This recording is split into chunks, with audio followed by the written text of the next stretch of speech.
أعوذ بالله من الشيطان الرجيم. بسم الله الرحمن الرحيم. بسم الله كلمة المعتصمين ومقالة المتحرزين. وأعوذ بالله تعالى من جور الجائرين وكيد الحاسدين وبغي الظالمين. وأحمده فوق حمد الحامدين. ثم الصلاة والسلام على أشرف الأنبياء والمرسلين محمد وعلى آله الطيبين الطاهرين وأصحابه الغر الميامين. وبعد. يقول المولى الحق سبحانه وتعالى في محكم كتابه المجيد: أعوذ بالله من الشيطان الرجيم.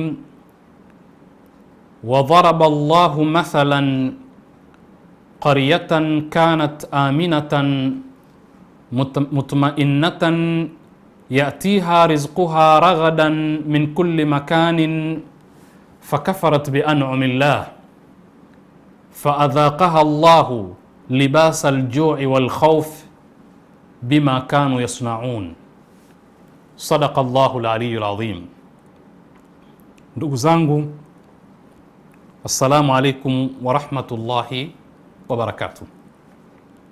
Karibuni kwa mara nyingine katika kipindi chetu ambapo katika mazungumzo yetu ya leo tutazungumza kuhusu dhana ya amani katika Uislamu, na hasa ni kwa sababu moja katika matatizo makubwa sana ya dunia ya leo, vile vile hata katika kipindi kilichopita, katika miaka mingi ambapo binadamu alipoanza kuishi maisha ya kijamii, moja katika matatizo makubwa ambayo yamekuwa yakimsibu binadamu ni tatizo la amani. Na hasa ikiwa tutaelewa maana ya amani ni nini, tunaona kwamba binadamu wa kwanza walipoanza kuishi kama vile watoto wa Nabii Adam alayhi salam, kina Qabil na Habil, tuliona migongano iliyotokea ambayo ilisababisha mauaji. Qabil akamuua ndugu yake Habil, na Habil akasimama katika principle na qiyam na mabade ya kiutu, ya kidini, ya Kiislamu, alipomwambia ndugu yake: la imbasatta ilayya yadak litaqtulani fama ana bibasitin yadi ilayka liaqtulak inni akhafu Allah rabbal alamin. Ikiwa utanyoosha mkono wako uniue, umedhamiria kuniua, mimi sitonyoosha mkono wangu kwa ajili ya kukuua wewe.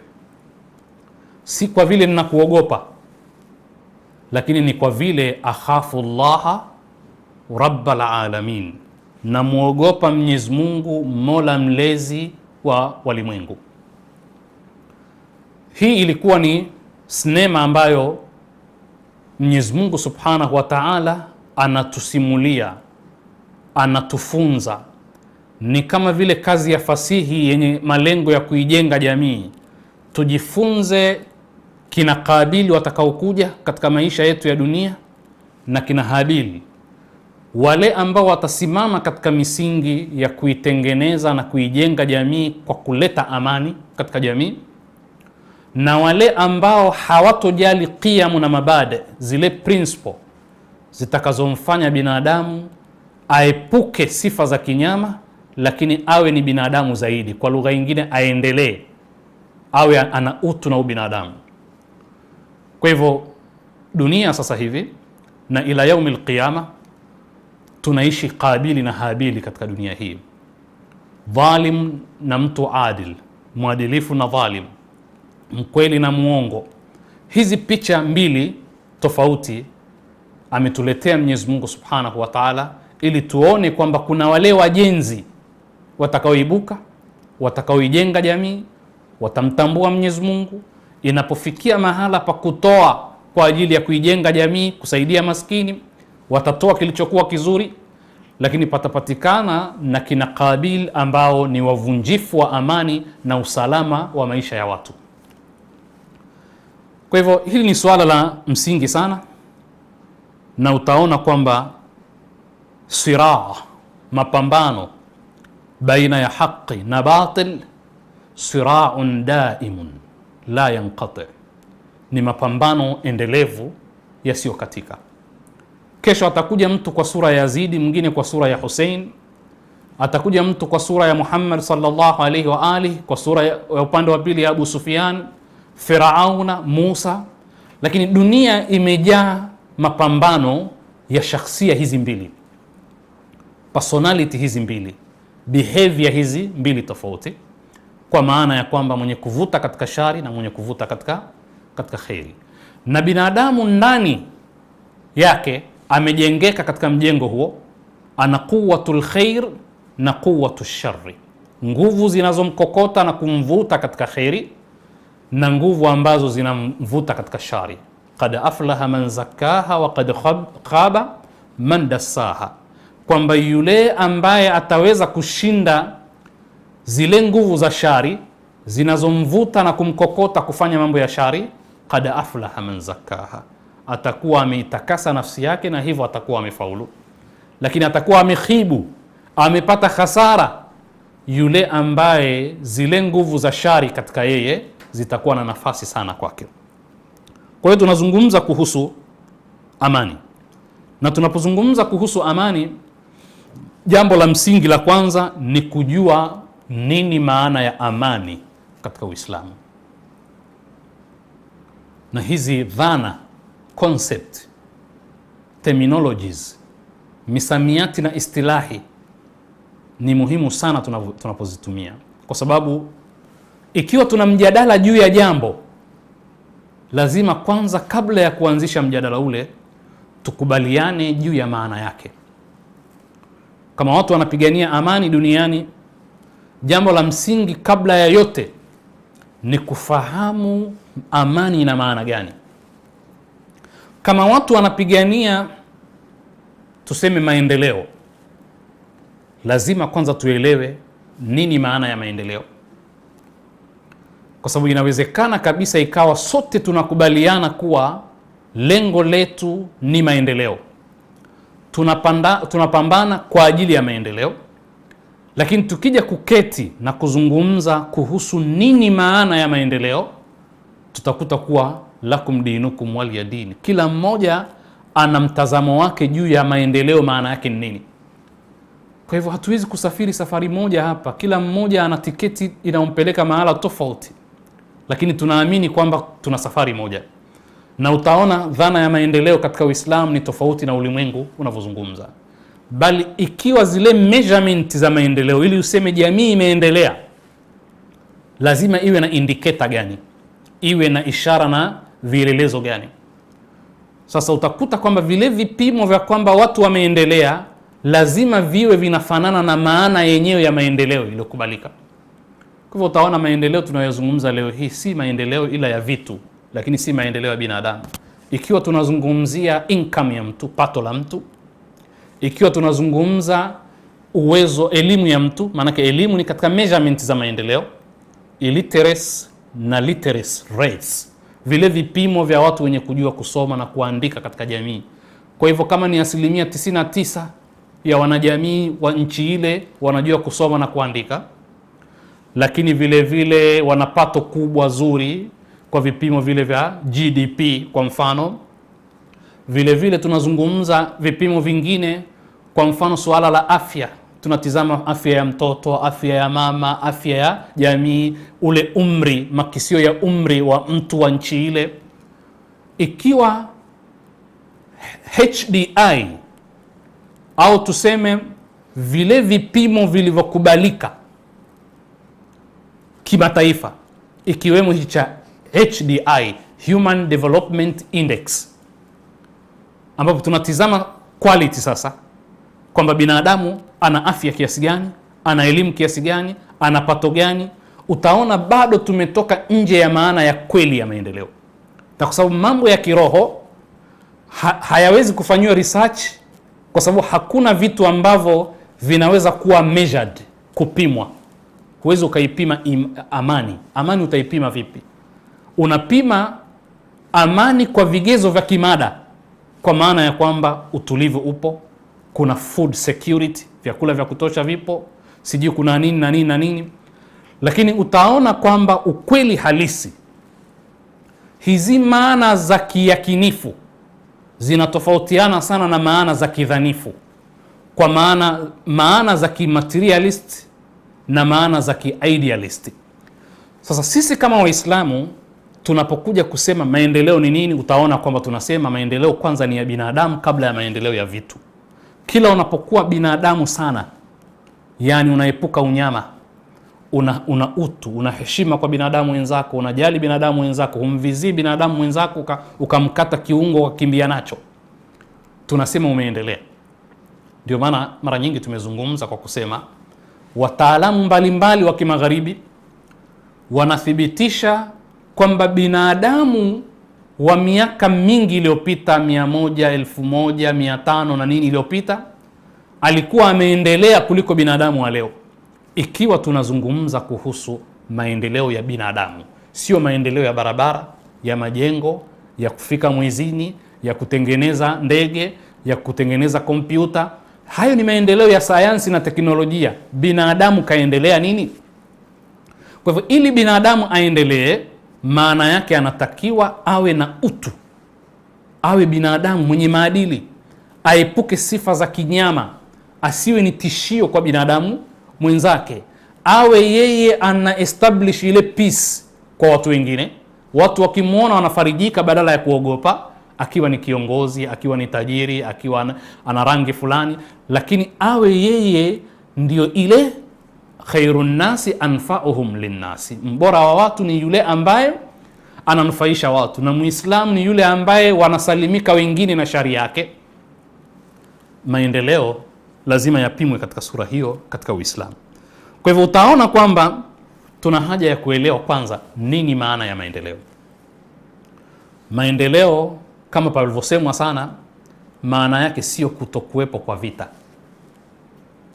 Amani maana yake sio kutokuwepo kwa vita, lakini kutokuwepo kwa vita ni moja katika elements na indicator za kwamba kuna maendeleo.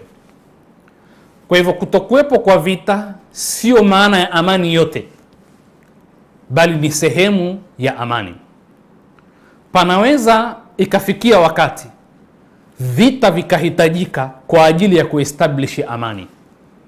Kwa hivyo na si kila mara vita ni ishara ya kutokuwepo amani, bali vita vile vile katika Uislamu vinaweza kutumika kama nyenzo ya kuestablish hiyo peace na security katika jamii, amani na usalama katika jamii.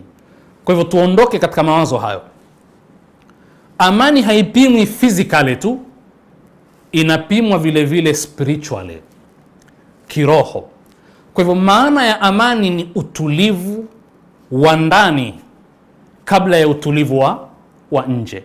Kwa maana ya kwamba mtu kuwa na peace of mind, akili yake iwe imetuliwa, awe na peace of soul, awe na utulivu wa kiroho, awe na utulivu wa kinafsi, yani asiwe na wahaka, asiwe na maisha ya wasiwasi, asiwe na maisha tepetepe. Ndipo Waswahili wa sasa hivi wamezoea kumwambia mtu kuwa na amani. Bwana, hela zako mimi bwana nimechelewa kulipa bwana, lakini usiwe na wasiwasi bwana, nitakulipa tu, tutizame tarehe fulani. Kisha unamjibu hapana ndugu yangu, kuwa na amani. Kuwa na amani, usiwe na wasiwasi. Ni kwa sababu amani inaanzia ndani, haianzi nje. Unapomwambia kuwa na amani, yani kuwa na utulivu, usiwe na wahaka na wasiwasi juu ya jambo hilo. Na hapo ndipo amani inapoanzia. Tukielewa amani kwa maana hiyo, kazi ya kuipigania amani itakuwa ni rahisi. Lakini tunapoamini maana ya kuwa na amani ni mtu usiseme lililokuwa haki, bali haki ndiyo inaozalisha amani. Kama tutakavyoona, misingi ya amani ni uadilifu. Ikiwa hakuna justice, hakuna peace. Hakuna uadilifu, amani haiwezi kupatikana. Na ndipo tutakapoona misingi inayojenga amani na misingi inayobomoa amani katika jamii. Kwa hivyo la msingi la kwanza ni kuamini kwamba amani maana yake ni kuwepo na hali ambayo inamfanya binadamu awe na utulivu wa ndani kwanza, asiwe na maisha ya wasiwasi. Sasa yule ambaye anatoka nje anaua watu, pengine ni innocent, anaanzisha vita, anahatarisha usalama wa watu, hawezi kufanya hayo ila baada ya amani kuvunjika ndani yake. Ikiwa unaishi katika mazingira ya amani, maanake umefundishwa ethics na zile morals, maanake zile akhlaqiyat, adabiyat, mambo ya kimaadili, ukawa umefundishwa kuheshimu watu, tolerance, kuvumilia watu, ukawa umefundishwa kupenda watu, ukawa umefundishwa katika maadili yako sawa sawa ni ya traditional religion au ni ya world religion, kwa maana ya kwamba kimila na desturi au kidini, Kiislamu, Kikristo, Kiyahudi, siji Kibudha, umefundishwa kwamba dini inakutaka uheshimu binadamu wenzako.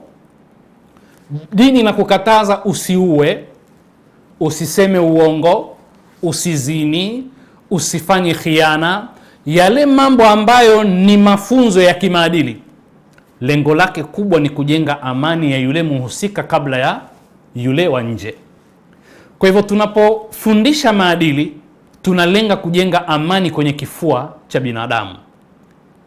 Ndio maana Wagiriki katika miaka ya 2000 na au zaidi ya miaka 2000 na kabla ya kuzaliwa Kristo, BC, before Christ, waliona jamii namna ilivyoharibika kimaadili wakati ule. Watu kama kina Plato, kina Aristotle, kina Socrates na wengine. Miaka 2400 na mtu kama Plato na wengine, na falsafa kwa ujumla, philosophy kwa ujumla, waliweka branch 4 za philosophy. Na falsafa kwa wakati huo ilifahamika kwamba ni the mother of all sciences, kwamba ndio mama wa sayansi nyingine. Kwa hivyo alikuwa akiitwa mtu ni mwanafalsafa, ni mtaalamu wa siasa, wa uchumi, wa hesabu, wa jiografia, yani alikuwa mwanafalsafa, ni mtu ambaye ni tabibu, anajua yote. Kwa hiyo wanasema scientia eminentia, kwa maana science of all sciences.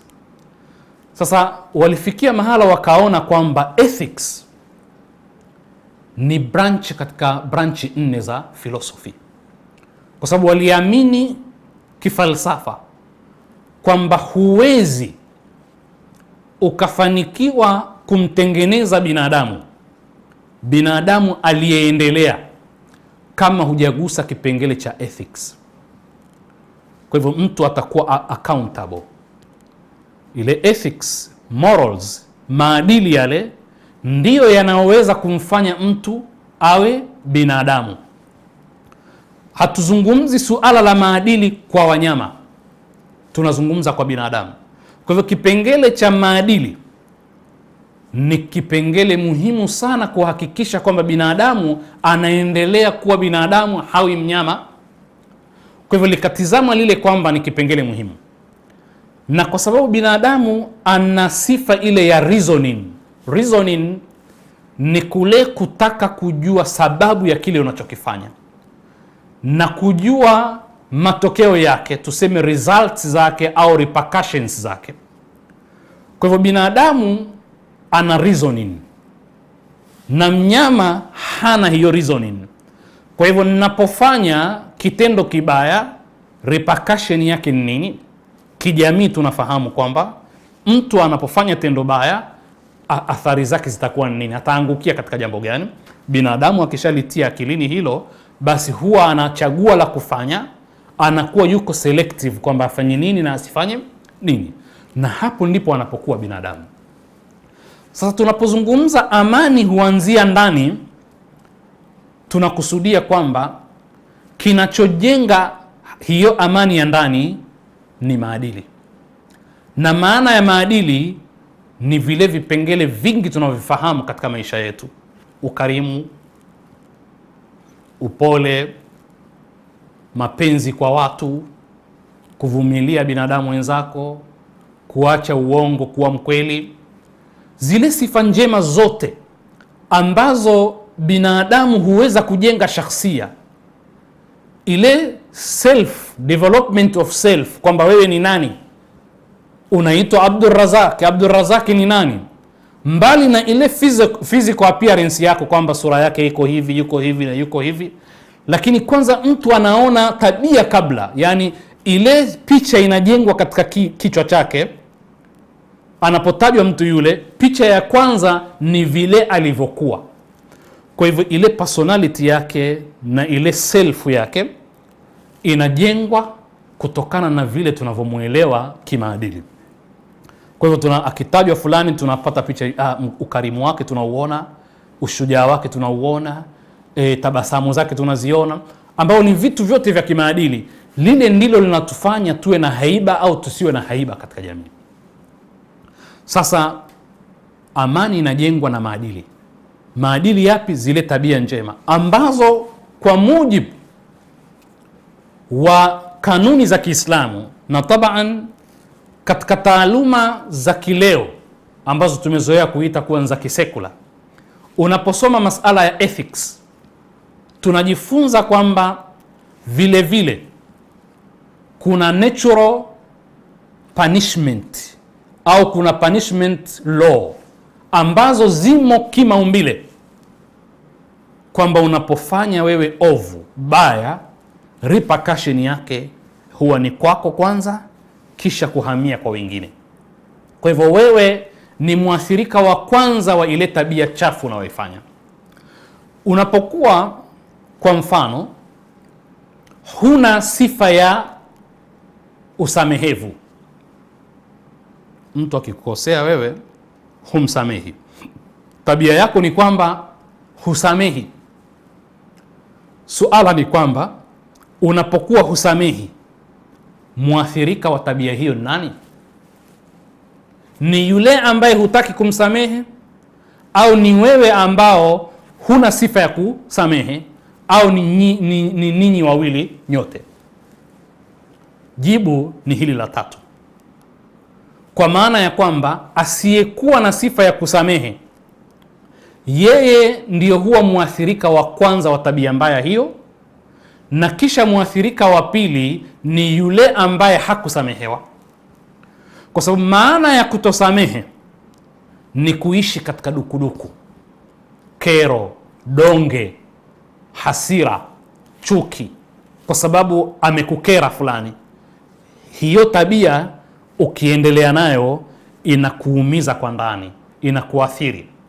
Na umbile lako ulivyoumbwa ni system ambayo inaweka kwa mujibu wa taratibu alizoziweka Mwenyezi Mungu. Rabbuna alladhi a'ata kulla shay'in khalqahu thumma hada, kakipa kila kitu umbile lake, kisha akaongoza, akatoa muongozo kwamba ufanye vipi, umbile lako lifanye kazi vipi.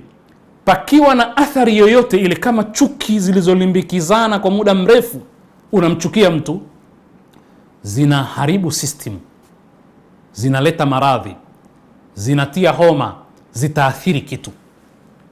Lakini ukitaka kurelease hilo tatizo, ukajivua nalo, ukisamehe, umetua mzigo. Mzigo wa nini? Mzigo wa zile chuki unakuwa umetua. Kwa hivyo unapata faraja na utulivu ndani. Na hapo ndipo tunapozungumza amani, kwa sababu tuko katika kuelezea kwanza amani maana yake nini. Kwa hivyo unaishi kwa amani. Ile hasira ya kwamba kwa nini lazima nimlipizie kisasi, unaumia, unaendelea kujiumiza wewe, unasononeka, pengine hupati usingizi, unaweza ukapata ulcers, unaweza ukapata sukari, unaweza ukapata pressure. Ile balance aliyoweka Mwenyezi Mungu katika system, kuna uhusiano baina ya vitu hivi na mwili wako na kazi yake. Kwa hivyo kama kuna kemikali fulani ambazo zimepangwa katika mfumo wa mwili wako kwamba zizalike kwa kipimo fulani, kwa kiwango fulani, kwa sababu zinasaidia katika jambo fulani katika mwili wako, unaweza kwa tension, hasira, chuki, kuwa na dukuduku la muda mrefu, unaweza ukaproduce chemical nyingi zaidi ya vile ambavyo mwili wako unahitajia, kwa sababu kuna mahala ambapo umejiweka katika mazingira ambayo sio mazingira ambayo ni normal kwa mwili wako vile Mungu anavyokutaka. Kwa hali hiyo, zile kemikali zikiwa produced sana, lazima ziaffect mwili, zilete maradhi mbalimbali. Kwa hivyo unapoamua kuondosha ile chuki, ni afya kwako. Tabasamu linajenga afya, furaha inajenga afya. Dunia imekosea pale ilipokuwa inafikiria kwamba vitu ambavyo ni material vinaweza kuleta happiness, vinaweza kuleta faraja, na ndipo utakuta mtu maskini akaishi kwa faraja kubwa kuliko yule milionea au bilionea, kwa sababu hakuelewa kwamba ni wapi ambapo faraja inapatikana. Siku hizi kuna misemo watu wanasema unaweza kununua kitanda lakini huwezi kununua usingizi. Unaweza ukawapa watu chochote ili wakusapoti, lakini nyoyo zao huwezi ukazinunua ili wakupende. Na ndio Mtume akasema, innakum lan tasa'u an-nasa bi amwalikum fasa'uhum bi akhlaqikum, hakika nyie kamwe hamtoweza kuwaenea, kuwafikia watu, kuwapata watu kwa mali zenu. Hautowapata kiukweli, utawapata kidhahir. Na matatizo yetu sisi, ya'lamuna dhahiran min alhayati ad-dunya wa hum 'anil akhirati hum ghafilun. Tabia yetu ni sisi tunajua dhahir tu ya maisha.